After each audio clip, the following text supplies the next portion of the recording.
start with Louise, because Louise is somebody who it's like we didn't actually meet properly until relatively recently, maybe 10 years ago. But when I walked into her house, on her wall was a photograph of my godmother. So our lives, who was a really old friend of hers, so our lives have been constantly we'd get very close and then they'd go like that and they'd get for years. So we had so many connections. And so when we actually sat down together, it was as if we'd known each other for 1,000 years. That's It was so beautiful. lovely. That's like when Harry met Sally for friendship. Yeah, exactly. Which, I mean, when Harry Met Sally, you probably know this about me, is one of my favourite films. And it's one of my favourite films, can I just say? I've watched it so many times. It's me too. And it's one of those, that's the true test for me of a film. It's like you can watch it repeatedly and it still feels fresh and you still want to watch it again. Yeah. And it's why in Friendaholic I have those friendship tapes, which are a direct tribute to the real life couples that Rob Reiner interviewed for those segments where they're talking about how they met and the serendipity and the near misses and then the way that the universe ultimately led them to be together. And that's what that story reminds me of. Yeah, well, it was exactly like that. And in fact, just before we've come on just now, I was rereading the friendship tape section of the book. I mean, actually, look, I'm just going to go back to the beginning. Here it is. This is what a book looks like when I really love it. Look, in the bar. I'm so honoured. I love it when I see post-it notes and dog ears. You know, writing everywhere. It's just like, for fuck's sake. But because, well, that's the first thing I want to ask you. In the researching of it, how much source material were you able to find? Because, I mean, I don't know that many books that really, really talk about this most fundamental aspect of our lives that has it seems to have no institutional, routine or how we deal with grief, all of the stuff around friendship contracts. It's a massive part of my life. I think it's a massive part of everybody's lives. How difficult was it to research it? It was really quite difficult. Yeah. Okay. And there are so many things I want to say in response to that excellent question, which is that for me, like you, friendship is the most consistent and important love of my life. Friends have been there when lovers haven't. And friends have been there when my heart has been broken romantically and have got me through so much. And true friends are there for your defeats and your triumphs. And they are there to celebrate, but they're also there to support and to put you back together. Mm-hmm. And I didn't feel that there was a non-fiction book that explored why friendship was so important, how it had evolved, and that gave it the same gravitas as all of the acres of print that have and songs and classical music and everything that has been devoted to romantic love. Yep. And so I knew I wanted to write about a friendship because it's a passion and an obsession of mine. And that's always a good starting point, as you will know as a writer. It's a good starting point when you can't, when an idea won't let you go. But I found it very difficult both to research and to structure. It took me ages and a lot of stress to work out how to structure it because ultimately friendship is so encompassing but also so diffuse. And because not enough attention has been paid to it, there isn't the easy architecture or vocabulary that we can reach for. So it was sort of inventing a new language, not to big myself up too much, but that was the aspiration. Whether I met it or not is for others to decide. So that was the first thing, was it felt like I was writing into a sort of social and cultural vacuum, even though we all knew something was really important. We couldn't quite nail it. And then when I started to research evolution of friendship, hardly anything came up. The things that came up, there were a couple of very devoted professors. One of them is called Professor Uccino, who I now feel I know, who kept researching friendship through the years. But there was an enormous amount about romantic relationships. And an enormous amount of relational research had been done in the 1970s, which spoiler alert, was a misogynistic age. And so a lot of it was from the point of view of a male scientist or researcher, and used a lot of the language of romantic and sexual interaction. Like there was a lot of penetrating. It was so wild. And Stop with the yeah, penetrating. Yeah. exactly. And so, Yeah. so not that much had been done. And I thought that in and of itself was so interesting, the Yeah. absence of that. And so I actually hired a researcher to help me, the brilliant Rosie Beaumont Thomas, and I give a lot of credit to her. And I was like, can you just check that I'm not missing something massive, some massive longitudinal study? And latterly, there's been more work. Snapchat actually have done some incredible friendship surveys over the last few years, looking at kind of demographics and shifts in opinion as to what a friend is. And then I realized that actually we had to come up with our own research.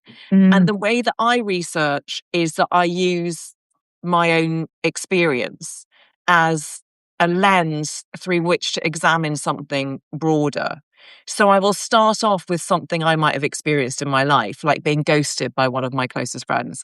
And then my aim is always to use that as the kind of in point of a chapter, and then to expand it to other people and other experiences. And so we started researching by talking to people about friendship. And I started by literally interviewing my friends, as you know, because you read the book. And I chose these friends specifically because I love them, but also because they speak to a certain aspect of friendship.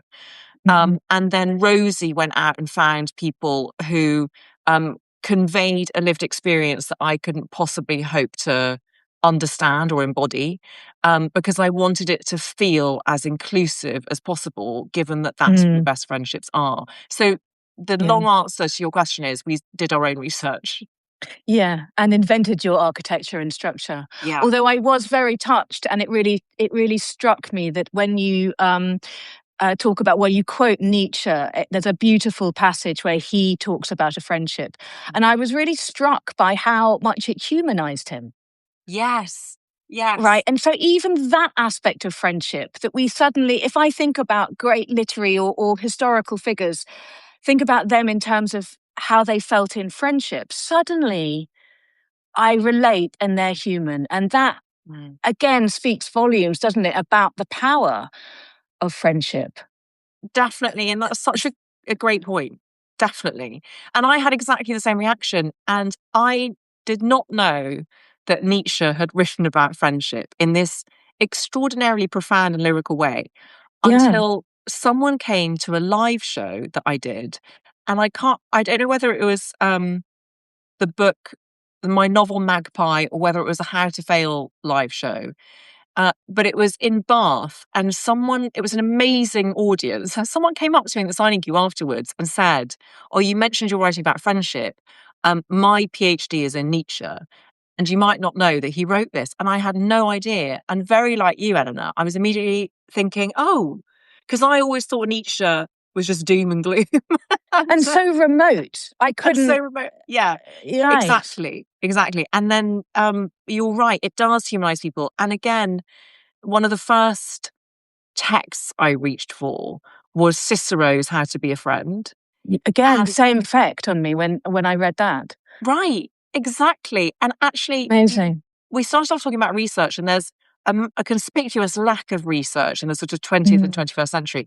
But if you go back to the ancients, the people who really knew what they were talking about, like the philosophers, the people who really thought about what the world meant, they talk about and write about friendship a lot. And Cicero was one of those. And again, it was like, I imagine it was like doing an archaeological dig, and then you discover some extraordinary mosaic tile, and it unlocks what someone's environment must have been like. And so, yes, it had that effect for me as well. Do you think, because there was a dearth, so we go back to Cicero, and there was written evidence of writing about friendship, and then there's this massive dearth. Do you think that back then there wasn't such a fear because we are talking about men writing at the moment. I'll get on Yeah. to dead white men and literature in a Yeah. minute. But do you think back then there wasn't such a fear that writing about friendship, which inherently is writing about love, platonic Yes. love, that there wasn't such a fear around that being misconstrued? So Yes. there was more openness around it. Is that conceivable? Absolutely. I mean, Yeah. ancient Greek and Roman times were considerably more gender fluid than later centuries. And it's obviously been written about a lot about how men had very close relationships. And I think you're completely right that there was no shame. The shame came later when the Victorians Yeah. got involved.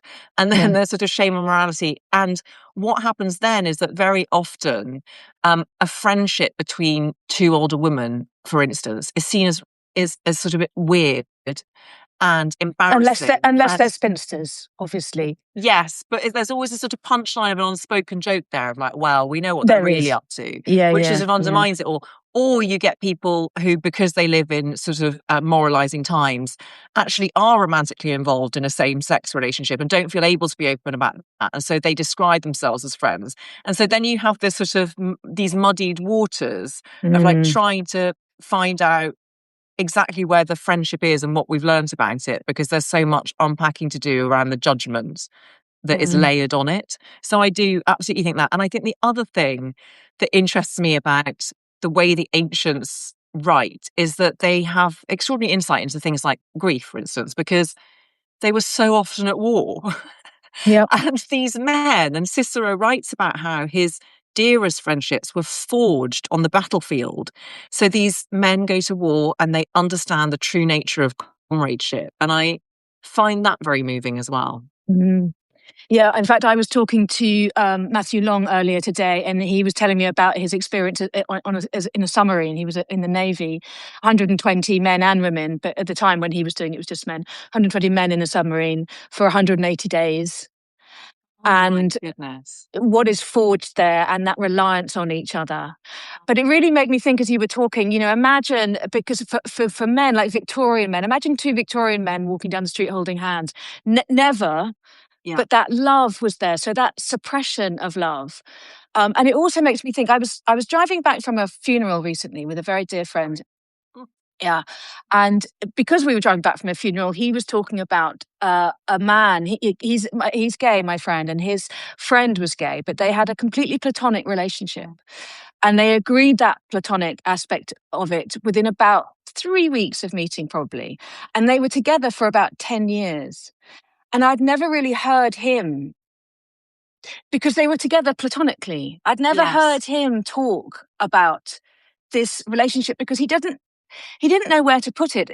This man then Yes. died and he was with him at his death. Oh, He didn't know yes. where to put the grief. He didn't know where to put the relationship. It had no place. Mm.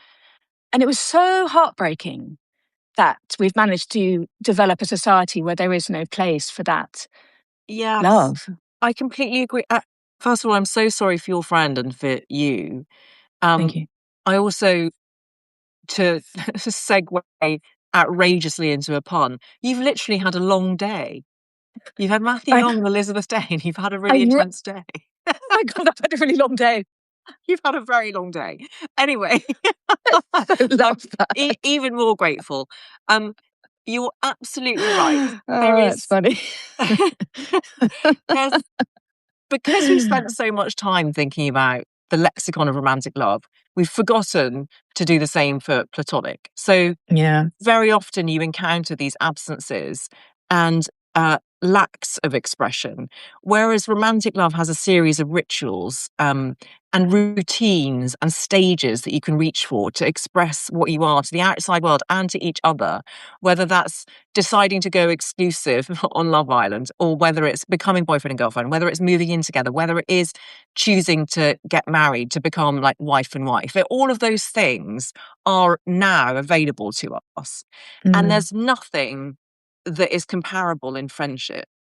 And Mm-mm. and then what that means is that there's also no ritual at the end of life and no space, as you say, where you can clearly put your grief and where you feel like it will be understood by others. And it's Mm. why when I was writing Friendaholic, I knew that first of all, I knew that I had to be honest.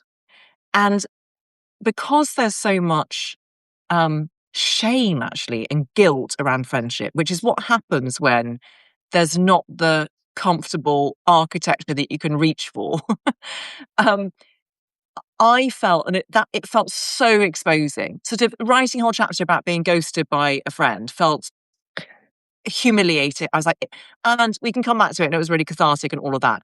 But I Mm, knew that if I were honest, I also had to write about endings, and I had to write about the most painful, heartbreaking ending of all, which is if a friend dies. And one of my closest friends, Alice, her best friend, Camilla, died when we were in our early 30s. And Alice did me the honor of speaking to me about that grief. And that's one of the things that she said was there isn't a label for it. And mm, because there's not a label, it means that years pass by. And I think she feels like it's easier for other people to forget mm, that she is lacking. She's a sort of friendship widow in so many yeah, ways. And she misses whatever anyone misses when a loved one dies, which is the person she was with Camilla, the memories they yeah, shared. You know, they grew up together, they were childhood friends. And she spoke so beautifully about that. And I had never read that before. Right. no. And that's why I wanted it to exist in the world. And that's why I'm so grateful that she spoke to me. Yeah, I mean, I think it's the it's being seen bit. Yes. Exactly right. Like, my mother died last June, and that's a known quantity. She was 94. It was the end of her life. It wasn't a tragedy. It was time. Everybody knows how to deal with that. Everybody knows how to treat me with that. That's all fine. But that where to put the grief of a friendship when the person actually dies, and Yes. people seeing that is just such an extended grief, and that's certainly what my friend Kelvin was talking about. Oh, He because it's completely invisible, and yes. yet Yeah. And I think as well, I alive. wonder, I'm so sorry about your mother because even if it's expected or anticipated, it's still so sad and it's still such a huge loss. I wonder if there's also something that it feels so unnatural for a friend to die. Even Mm, though it will happen, spoiler alert, it will happen to us all. I know. But there's something about being the same age. And it's obviously, if it happens when someone is young, that is its own exceptional tragedy. But maybe there's something about us being a similar sort of age that feels like we exist so often in denial of our mortality, like we have to just to get on with life. So maybe there's that element to it as well, where people are too scared of what it might reveal about themselves. Yeah, I mean it's shocking. The day I realised that I would probably live through the death of my dearest friend it was a really shocking moment. I Yeah, just thought, oh my God, we've had this conversation. In fact, we were all, I've got a, I've got various friends, but I've got a bunch of friends. We call ourselves the Swankers. We've done it for years. We've always been the Swankers, that's and then amazing. we were all together. And so we were talking about, what do we want played at our funeral? I was with Vix at the time. What do we want played at our funeral and that kind of thing, and just talking about it, and just that realization. Um, Yes. it was a shocking moment, but it was good as well because I think if we are going to break the bounds of this invisible yet enormous part of our lives, we do need to start. Well, you've written the book, and we do need to start talking about it with each other, and especially to avoid that shame. Can we go back to that a Mm. minute that you said Yes. with the ghosting? Yes. So what was the when you were writing it, and you said it was very exposing. Yeah. Just dig into that a bit for me, and what was the shame? Can you give the shame more of a name? Yes, of course. So I should preface this by saying that any friend or former friend I've written about in the book either explicitly gave their permission I and did read want to ask yeah, and they read certainly. the passages and approved them. No, it's totally fine. Or Wow. they Okay. have been changed beyond recognition. Um, Okay. but the emotional truth is as it was. Okay. Okay. So I was ghosted by someone who at the time I would have considered one of my four closest friends. She's called Becca in the book. Yeah. And now looking back, because this happened, um, how old am I? Like, oh my gosh, over 10 years ago now. And looking back, I can see much more clearly what was happening for me at the time was I was going through a divorce and I was pretty lost, as one is when one's going through something like that, Yep. and a bit all over the place. And I didn't have a home, and I was living in Airbnbs and friends' spare rooms and all that sort of stuff. And so it was quite chaotic. And I also wasn't sure where I was professionally. And so there was a lot of change around that. And I decided to go, I decided to go freelance. I was a print journalist at the time. And Becca came into my life around that time. And she was slightly older than me. And she also was like incredibly cool and stylish and felt really strong. In the book I describe how I met her in a spin class, and she was one of the people in the front row and I was at the back sweating, and she just like was this kind of magical presence and had an immense charisma, and I was flattered that she was interested in me. And we got chatting, and she was unhappy in her romantic relationship, and I think we bonded over our lostness and our unhappiness. Mm. And uh, and it didn't mean that we didn't have a good time together. We did. Like, actually, that was one of the great aspects of it, was that we could go out and have fun and forget about it all.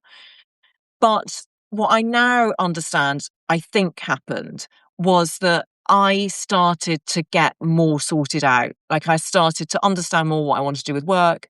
I got into a new relationship. I got a flat. And Becca was incredibly supportive throughout all of that.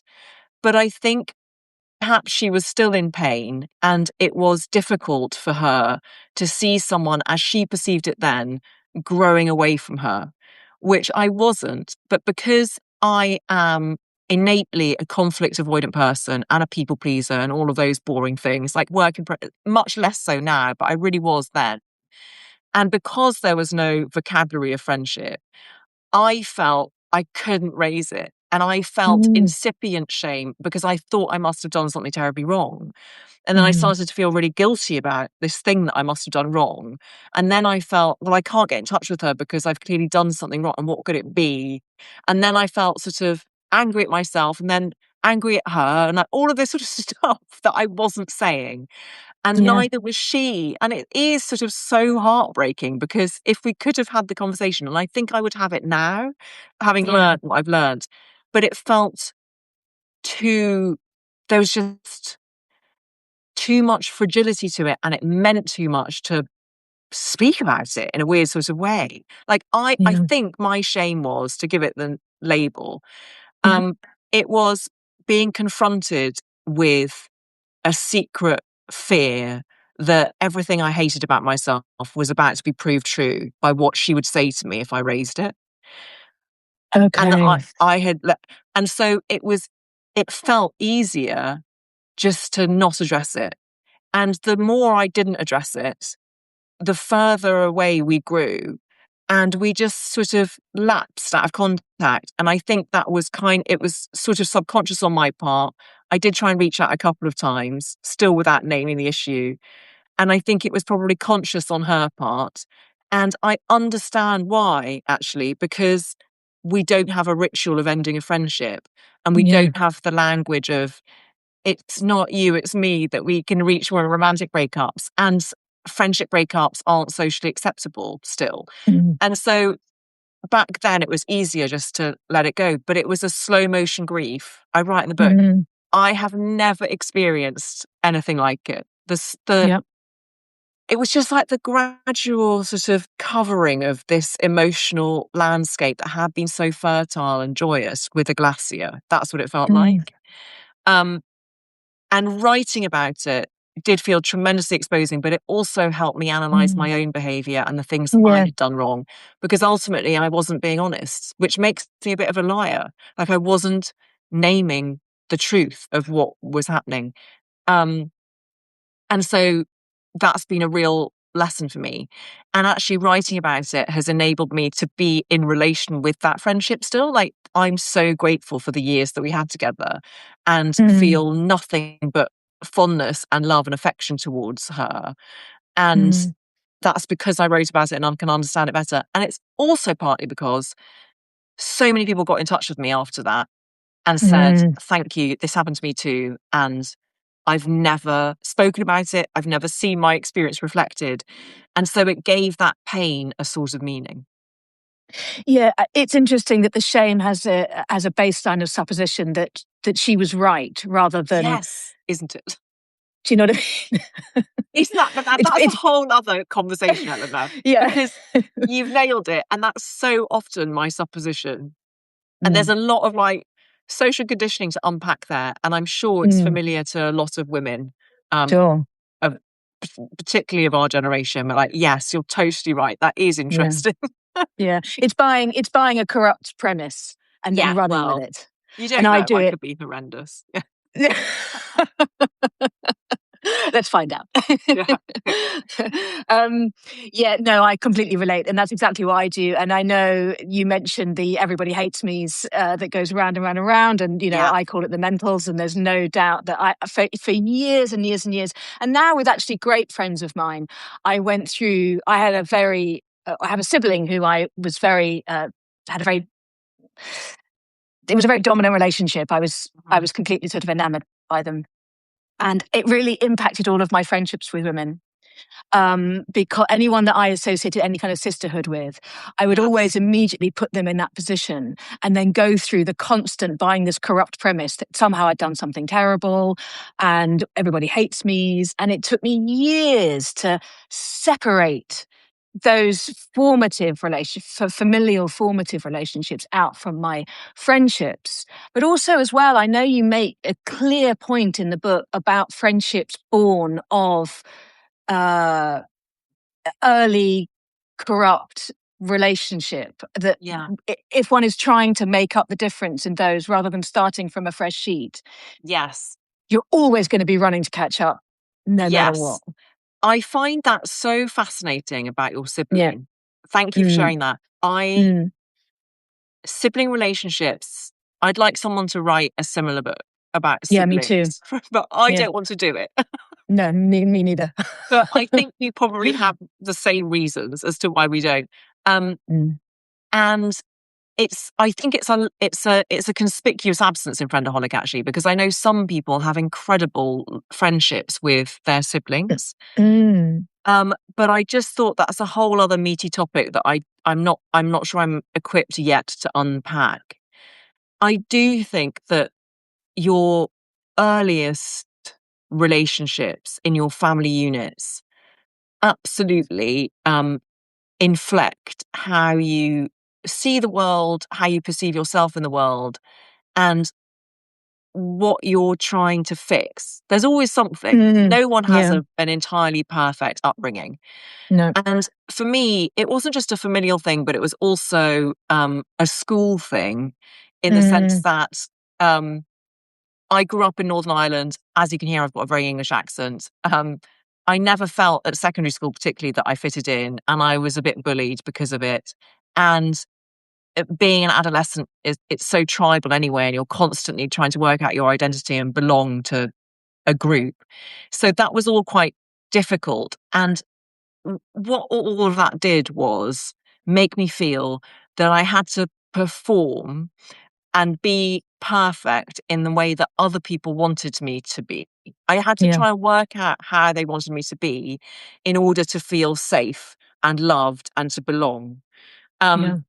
and that led me down some really tricky paths Mm. because I never felt brave enough or safe enough actually to be myself. Yeah. um, and a lot of growing older has been the unraveling of that. And of course, that played Mm. out in my friendships too. Mm. I would in my 20s, quite often I would get into friendships where I had that initial buzz of connection and I felt so excited by it and like, oh my God, I've got a kindred spirit and maybe they'll love me. Like, and I need to pursue this and be lovable and shore myself up against the scariness of the world just by having friends, because that will prove something to myself. It will prove that I'm acceptable, that maybe even I'm popular. Can you imagine? Mm.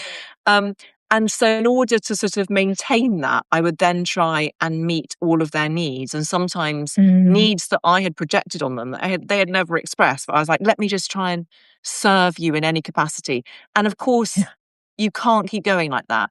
And of course, No. I'm also very lucky that I have genuine, close, beloved friends who saw through that, or they were going through that themselves, and we kind of met in the middle and we've muddled our way through. And I now can be myself and genuinely in all of my relationships, thank goodness. But it was a long old path, and so I think that does have a huge impact. Yes, how we perceive of love and how we receive it obviously impacts our friendships too.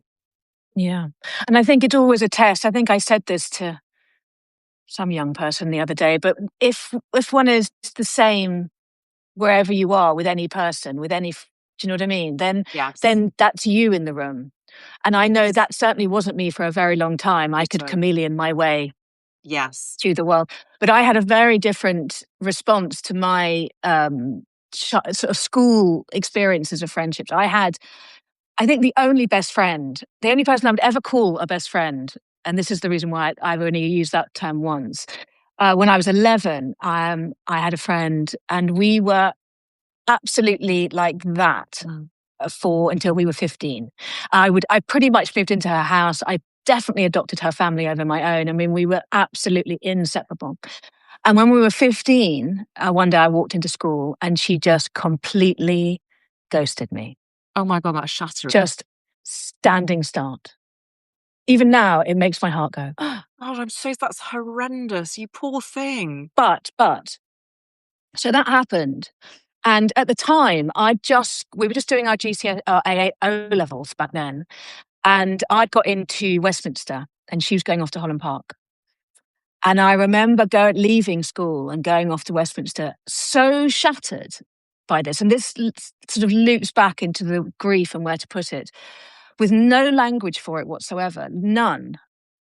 That I told everybody at my new school that my best friend had died, Oh, because it was the only way yeah. to get some sort Yeah. of see me moment.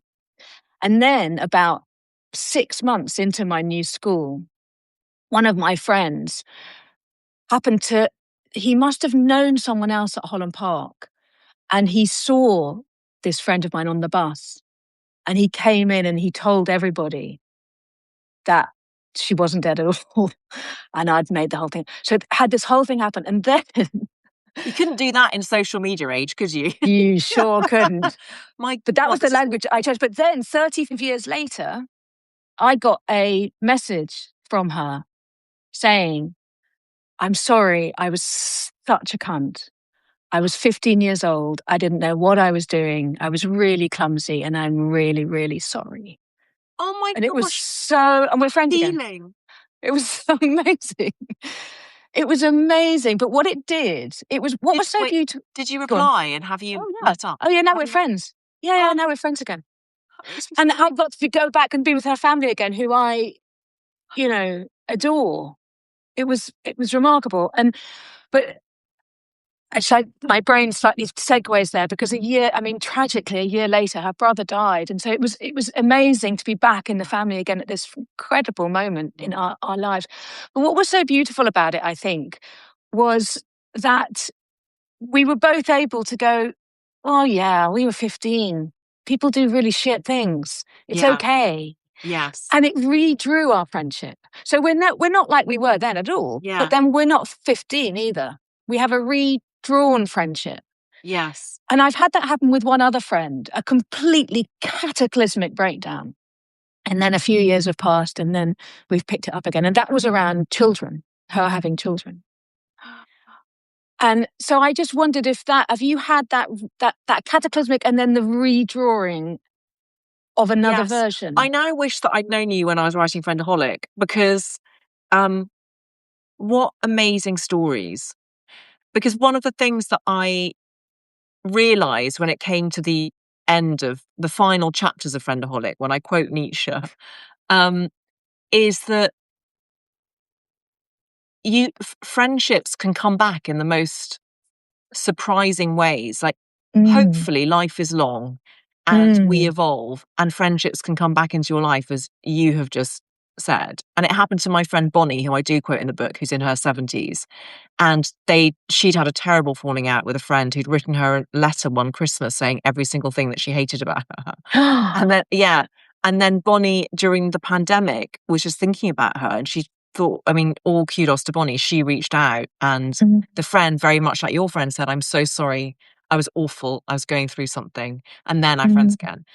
Um, and I use the metaphor of a volcano in that some friendships can be an active volcano. They are spewing out their gorgeous lava of love and attention on a day by day basis. Some volcanoes are dormant and they might only explode with lava once every 10 years, but that's still valuable. And some others will never be active again, but they have forever changed the landscape that they find themselves in. They'll forever have Beautiful. changed the horizon. And that really helped me let go of a lot of sadness and bitterness and Mm. misplaced anger about friendships that had ended, or that I felt friends had mistreated me in some way, etc. Because I can still be in loving relation to what they meant to me and how they changed my life and what I Yeah. learned along the way. And actually, I Mm. do have an experience. It's not quite as dramatic or as traumatic as yours, but I have um, a friend who I a few well when I went in. Wait, what? How can I say this? Actually, I don't think they'd mind my saying.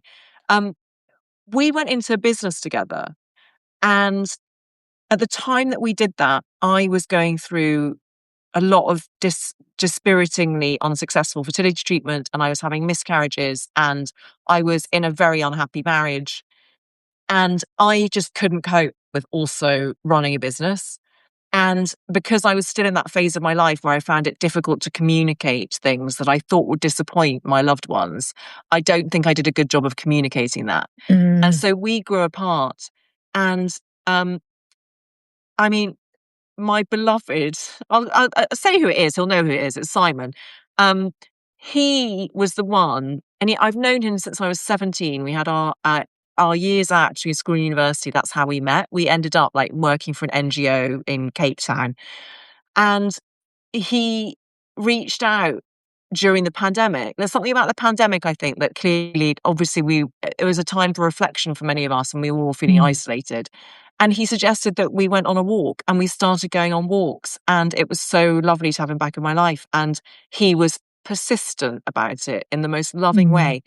And he's now, again, like one of my closest friends. I love him so much and I adore him so much. And part of the reason I feel even closer to him is because we had that rupture and then repair. And that's something that I think is really important to say, is that that can happen. You can have disagreements or falling outs with your loved ones. And if it is a relationship that is meant to be, you will find a way back to each other and you'll be able to talk about it and you will understand so much more about each other, that actually it Mm. can be a really beautiful thing. And so, yes, I've had that experience and I'm very grateful for it. And actually, I now realize, so I've written ad nauseam, some people think, about my fertility journey. And there's a whole chapter in Friendaholic about not having babies when your friends are. Yeah. Um, and I let go of the idea of having my own biological child in January 2023. So 3 years ago. Wow. Um, and I think whilst I have felt at peace with it on one level since then, I now understand that how much it took out of me, like Mm. just continuing to function. And I actually just feel I've been able to let go and leave a lot of past. And it's in the past, a lot of that like anger I felt, which I wouldn't even admit was anger, and which came Mm. out as such sadness, I've let go of, and I feel so relieved. And I think I can just show up more easily as myself in all sorts Mm. of relationships. And I feel differently about certain friendships I let go.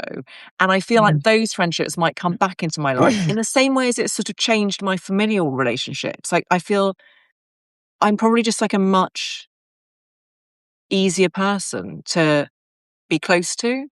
Not, Mm. I wasn't ever like mean, I don't think, but clearly I was carrying this like really complicated sadness. I didn't really know what to do with it, and I think I've untangled a lot of that now. and it's really nice not to be carrying it. Yeah, I mean, it's really lovely to hear you talk about that, because the friendship that had a cataclysmic blow up, that was about children, about my friend's voyage to get pregnant and have her own children. She did eventually. She had a daughter, and I think she used implanted eggs, but it was a very, very, very long journey. And during that time, I did 3 rounds of IVF. And eventually I have twins, and they're 18 now. Oh So my at that gosh, I moment, didn't know that about you. That's so wonderful. I'm so yeah. happy for you. Oh, thank you very much. I mean, it was, IVF is hellish and Yeah. all the rest of it. But I think the bit that I didn't really understand about my friend, who was going through it, probably, I think my children were born when she started going through the process. Okay. And what I didn't, she used to say to me that she would drive up to see me at the farm where I lived.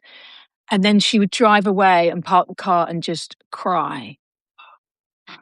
And I didn't know that, for instance. And I didn't know until really now. And actually hearing you speak even widens my understanding, because she was at the time incredibly difficult to be around, incredibly angry. All of her language she was using around it, I found the whole thing, and it just became this. You know, I consciously knew she was going through this, and I consciously knew what it was like to try and fail, because I've been doing that for 3 years. Yeah. But I was in a different place Mm, when she was still in the trying phase, mm. and it it blew up, and we simply didn't speak for until I think her daughter was she did no, I think maybe she'd had her daughter, because she asked me to be godmother. Never asked me to be godmother with it. I always fall out with friends who ask me to be godmother. I've done it 3 times. It's That's so utterly weird you say bizarre. that. That's happened to It me. has it. It's completely weird. But Yeah. it's too much pressure. But I understand now. She was in grief. She was in pain. She was in this place that was so impossible to get near. And of course, there were a million things underneath that in our 30-year friendship before that that had not been unspoken. Wow. But ultimately, I now, and I wrote her a letter of amends, um, because, Gosh, that's amazing of you. That really that's is. what, And are you friends again now? oh yeah, we're friends Okay. again now. But again, we've redrawn the boundaries. Incredible. Yeah. That's, wow, what a story, because you see that from so many different aspects. Mm, As someone who had gone through fertility, who then had the babies, and then who was seeing a friend going through it, I think I'm a fairly emotionally evolved individual, and I've been doing a lot of therapy, and I've been working on self-awareness, and I write and I think about things. And I thought that I sort of I thought that I understood what I was feeling and going through. And even when I wrote Friendaholic and I wrote that chapter, I was like, no, this is, and I'm really glad that I wrote it then, because now I mm, realize I was still very much in it. And yeah. actually, I needed to get the emotional truth of that across, because it is not often reflected or represented. But when it came to reading the audiobook, which happened, I don't know, 6 months after I'd handed in or finished the final draft, when I read that chapter, I was like, oh my goodness, I was so angry. Like when I was reading it, I Mm, was like, I don't feel this anger anymore. And it felt quite confronting. I was like, this is a really angry chapter. And it's not an mm, emotion I often recognize in myself. Um, mm, and so even in that 6 month period, I realized that it had sort of grown, whatever I was feeling had grown. And in a way, that's one of the gifts of it. One of the mm, gifts of the sadness I will always feel about not having children is this awareness of the texture of life, and like the mm, constant evolution of your interaction with mm. it, with life. Yeah. Um, but yes, I, and speaking to you and you saying that you couldn't understand, and but she couldn't understand either, I would imagine. Like I didn't understand when I was going through it. And so I'm sure you did what you could. And I'm so glad that you have reformed a friendship along new and appropriate lines. blind. Although interestingly, I'd like to know whether you and Simon did this, but we haven't actually, in terms of the language of friendship and how to negotiate, we haven't actually. I've written her the letter of amends, and she wrote me a little message back saying, "Thank you, that meant a lot." And then we've just left it. Huh. And I'm quite happy with that because, I think for all of us, we need to make a decision about how much we want to start hashing over and whether sometimes it's like, agreed. okay, actually, we've both understood. Yes. Let's move on. Because it's still delicate, Yes, it's still delicate. And it's important that you have named the things. Right. And I agree. I don't think you do need to keep rehashing it. Like, I think organically, shades of it will come up here and there over the coming years. Exactly. And each time it does, that will make you slightly closer. And that's really amazing. Like, that's actually exciting to sort of see how your friendship will develop. Yeah, exactly. And it makes me think as well, and I wanted to ask you about this, about friendships with neurodiverse friends. Yes. Because I've got two friends who recently, in the last year or so, girlfriends who've been diagnosed ADHD.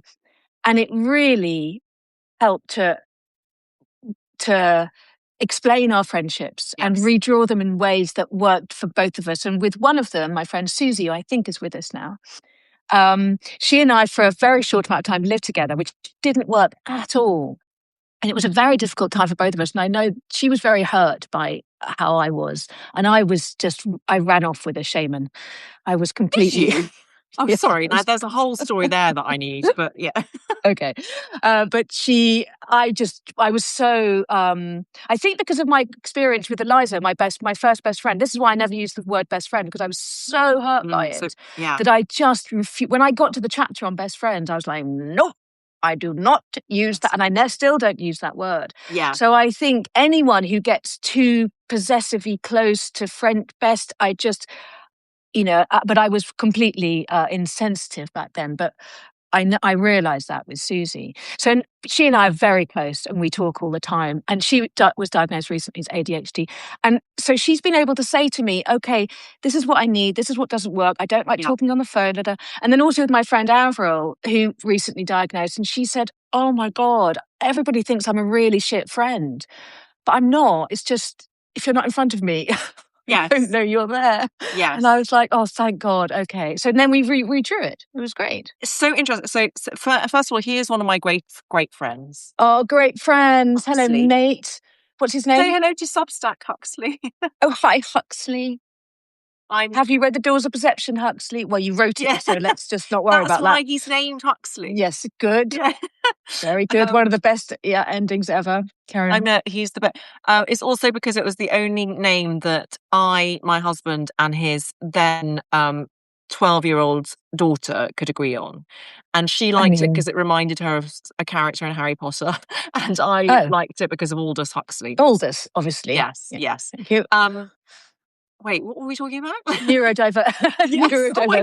Oh talk about an example.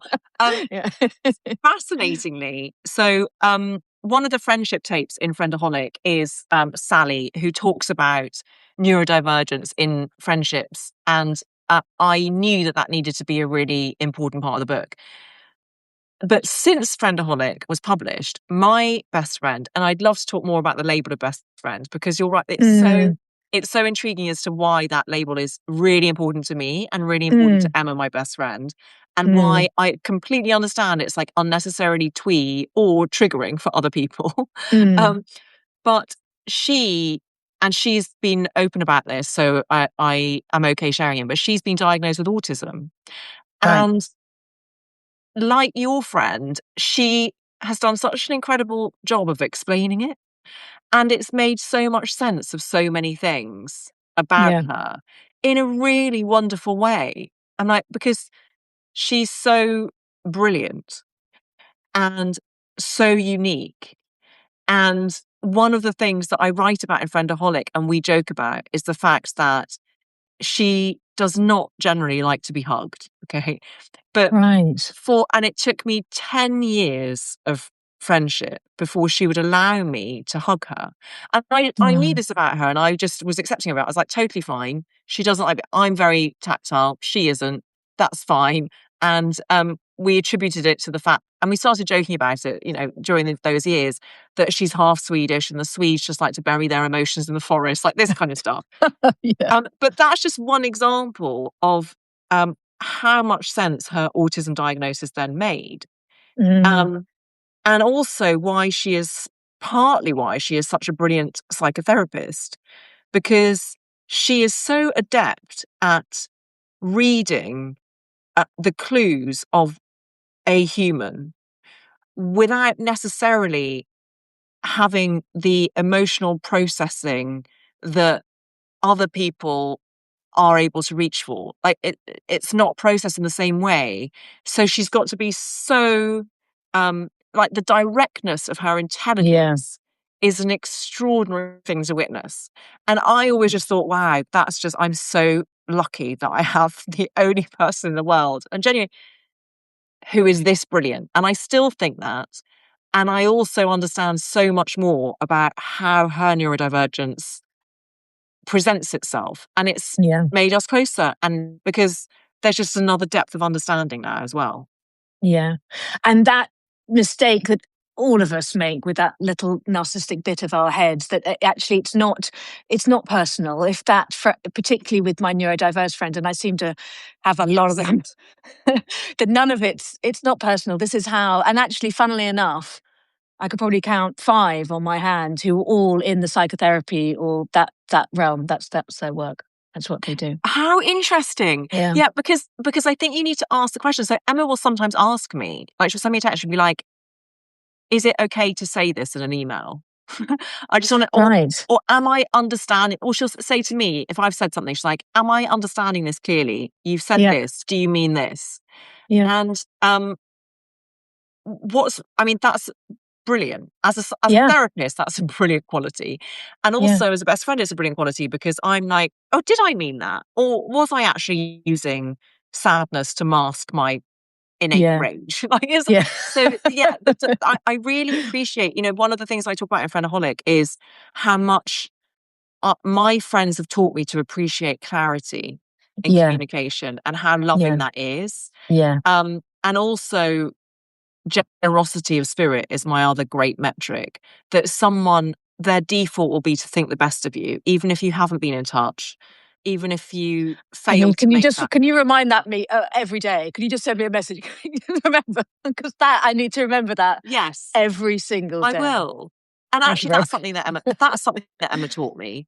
I Yeah. write in the book about how a friend felt very let down by me when I had failed to respond to an email in a timely fashion. But I don't know about you, but my inbox is chaotic and there's so much in it. And ultimately, if that friend then texted and said, oh, hey, did you see my email? I would 100% have replied. But, and understand me, she had her own reasons, but she took it very sort of personally and painfully. Mm.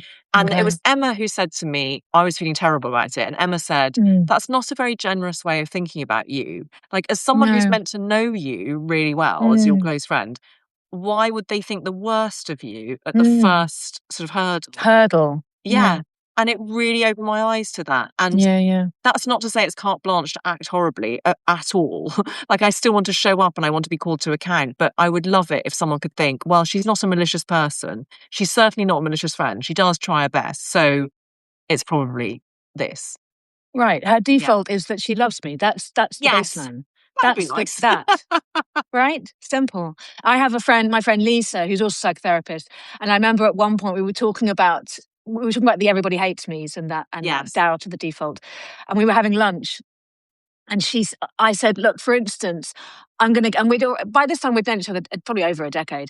I said, right, here's an example. I'm going to get up from this lunch in a minute. We're going to say goodbye. I'm going to walk away. And within about 50 paces, I'm going to think of all the things I might have said wrong. Yeah. And she said, that's exactly what I'm going to do. And I said, Wow. okay. So when it happens, we can't stop it happening because this is my screwed Yeah. up brain. So when it happens, we now know because we've voiced it to each other that it isn't true. And she said, right, good. And it really put faith to it. Good. It was amazing. Yeah. Emma and I will sometimes say to each other, because we communicate a lot in voice notes, like, I just want to check that this landed okay, like this tone is it, and that's it, it's so helpful. But do you still feel that now with other friends you haven't that conversation with, that you'll still feel No, no? I don't have it now. So with my Dunbar close circle, I do not have it. Love Dunbar, Love but Dunbar with so much. love I've Dunbar so subsequently much. met him, and he's Have so you? lovely. Yeah, Oh my God. I wish I could talk about, I know we've got 5 minutes. So I'm not going yeah, to go into it, but I still have it. So with new friends, and I'd love to talk about new friends as well, but we don't have time for that yeah. either. But anyway, with new friends. So I still, amazingly, here I am, and I'm making new, really great new friends. But when I'm in that new section and just getting to know, so there's that piece of time, Mm. then yes, all of my all the pigeons are flying, Yes. just like they were. Oh, I love that expression. All the pigeons are So flying. Oh, yeah. that's so good. You should be a writer, shouldn't you? um, well, I want to give you some reassurance here because I think you're amazing and wonderful, and anyone is so lucky to have you in their lives. And I feel personally, and I know I messaged you at the time, but thank you so much for you and Kit saying such nice things about me. It really means a lot because when my pigeons are flying, I'm Yeah. now going to always remember that Yes. that you I felt like you really saw me and see me, and it meant so much from two women that I hugely admire. Um, so Mm. instead of thinking about all the things that you might have done wrong, I think you should expend that energy thinking of all the things that you've probably done right, because it takes the same amount of energy. It really does. That's your challenge for 2026. Right. I did. Would you know? I decided. I mean, along those lines for 2026, that because we're going into the year of the horse. I'm going to Yes. treat my nervous system as a horse. Oh, So that's it's so good. because horses are slightly Yay. vigilant, herd animal, you know what I mean? And I know how to calm them, Yes. kiss their little muzzles, tell them Yes. everything's all right. So all of that. So yes, thank you very much, Lisbeth. I will I do love that. And that. I wish the same for Thank you, you. and likewise for Thank you. you. You're wonderful. Oh, Um thank you. It's and the horse is my sign. So is not it? only is it the Okay, year of we the are horse, galloping so into your year. so happy. And apparently it's going to be an amazing year for Scorpios, which I also am. So yay. Oh, okay. Yay. Love Scorpios. So we've got 3 minutes left. I just wanted to see, do you think there's a place for friendships, the language of friendships, to be taught in schools? Yes, absolutely. Okay. And actually, I've never been asked Okay. that before, but yes. So, like, Yes. I'm often asked this about failure, and I think so much more is being taught about failure now, and the conversation has really changed. And actually, Mm, fertility, the three F's that mm, I'm obsessed with: mm. failure, fertility, friendship. Yes. I think that would be incredibly helpful Mhm, because if children can learn from a young age, this is how we seek to resolve conflicts in friendship. This is mhm, some of the language that you can use. It doesn't mm. make you a bad friend. Again, so much of language around good and bad friend is so moralizing and sort of very Yes. Victorian in tone to my ear. The real aspiration is to be a true friend, is to be Mhm, truthful in your interactions and clear and loving. That's how you can express your love. That has the power to radically change the world. Because a mm, lot of what's happening on the chaotic, tragic, and painful world stage is mm. because a lot of men, and it is mostly men, don't know how to deal with conflict. And Yep. they've been taught all of the wrong things and they've got all of the Mhm, wrong messaging. And if we can start young, I that's a brilliant idea. And I really mm. think it could change everything for the better. And give friendship the status it deserves as this Yes. absolutely fundamental part of our happiness and health and community. Friendship studies. Why is there not a degree in friendship studies? Friendship studies. Yes. Somebody listening is a professor somewhere. Please. Please Please. can I get an honorary fellowship? That's all I want. Yes, Dr. Elizabeth Day. I think that's But I something don't know which would what's one of your unhinged ambitions because like that I really deeply want to be an honorary fellow of something. I want to do a sort of like a fake graduation ceremony where I do get to say you? I've got an honorary And doctorate. you Yeah. wear a hat. Yeah. Yeah. Mine is simple. I want to win the Booker Prize. Always have done. Oh, 100%. That's that too. You know what Easy. you should do? I What? I interviewed Bernadine Evaristo for How to Fail. Oh, And nice. yeah, and she literally, you probably know this, she manifested winning the Booker I, Prize. I did actually. I remember reading her talk and I just thought, I love you so much. She was so barefaced. This is what I want. I It was loved brilliant. that about her. Yeah. I see We're it at for you, by the time. way. You seem like a Thank you Booker very Prize winner to me. Okay, thank you. I'm going to take that. Thank you. Here it is, everybody. Friendaholic by Elizabeth Day. It's absolutely fucking brilliant. Buy it, read it, and then do the quiz at the end with your friends. Not the quiz, the questions. Do the questions with your friends. It's completely brilliant. Elizabeth, thank you for writing it. Thank you for giving me an hour of your time. Oh, It's I've been loved amazing. it. I've loved chatting to you. Thank you for introducing me to my first ever Substack Live. I'm so honoured. Yay! Fantastic. So am All I. right, I've really yay. enjoyed it. Thank you. Brilliant. All right. Well, lots of love. Have a brilliant evening, week, You too. weekend. All of I'm that going to stuff. watch The Traitors. So if anyone's doing that, Oh my I hope God, they so enjoy am it. I. Yeah. Oh God, I could talk to you about that. Okay, loads of love. Yes. Bye Let's do bye. another one. All right. Let's do Lots another of one. love. Okay, Bye. bye. Bye.